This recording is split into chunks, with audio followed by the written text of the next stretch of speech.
Giant snake-like statues with the upper torso of a man and the body of a snake, Sepulchral Stalkers are the deadly border patrol of Nehekhara.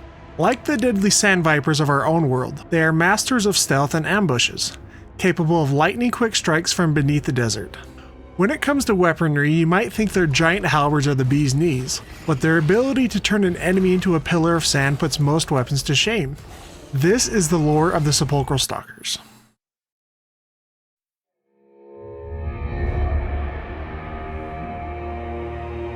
Nehekhara was once a fertile empire made up of many smaller kingdoms, each ruled by a separate Tomb King.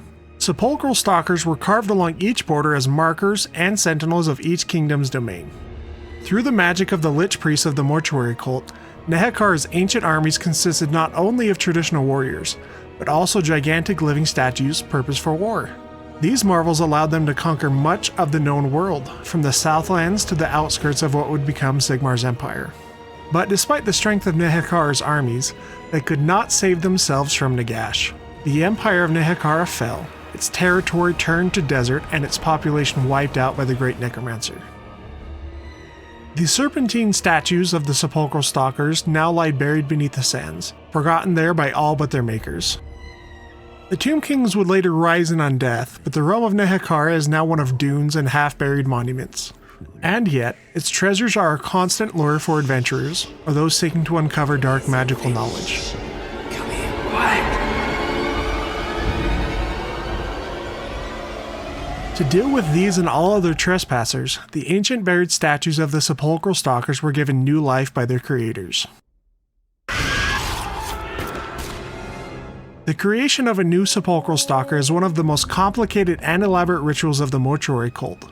While their stony forms already lie beneath the desert, it takes multiple complex steps to animate them. Like most other constructs used by the Tomb Kings, Sepulchral Stalkers gain their sentience through binding the spirit of a Nehekharan warrior. In this case, it is a fallen warrior whose body is beyond repair. The warrior's bones are ground into a fine powder by a Lich Priest under the light of a full moon. This bone meal is then cast into the desert while magical incantations are uttered, binding the warrior's spirit into the stone form of the buried stalkers.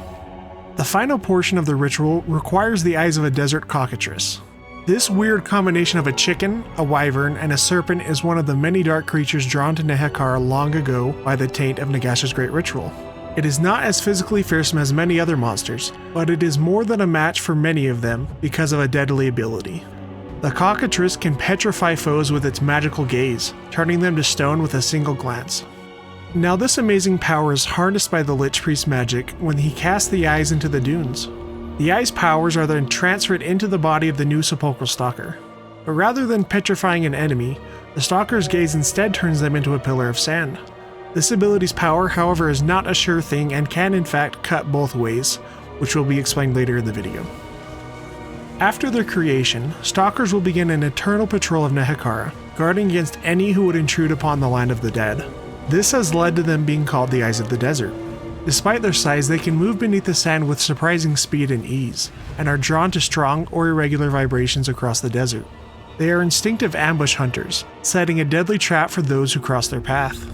When their prey is in range, they spring from beneath the sand, striking with deadly precision and speed. Most foes are caught unawares and are impaled upon the giant halberds of these hunters. Any survivors of the initial attack must then face the serpent's glare. The stare of a Sepulchral Stalker is deadly to those who gaze fully into their eyes, but this ability can be manipulated and potentially exploited. For some unknown reason, the extremely dim-witted or sluggish are unaffected, which is quite funny in my opinion.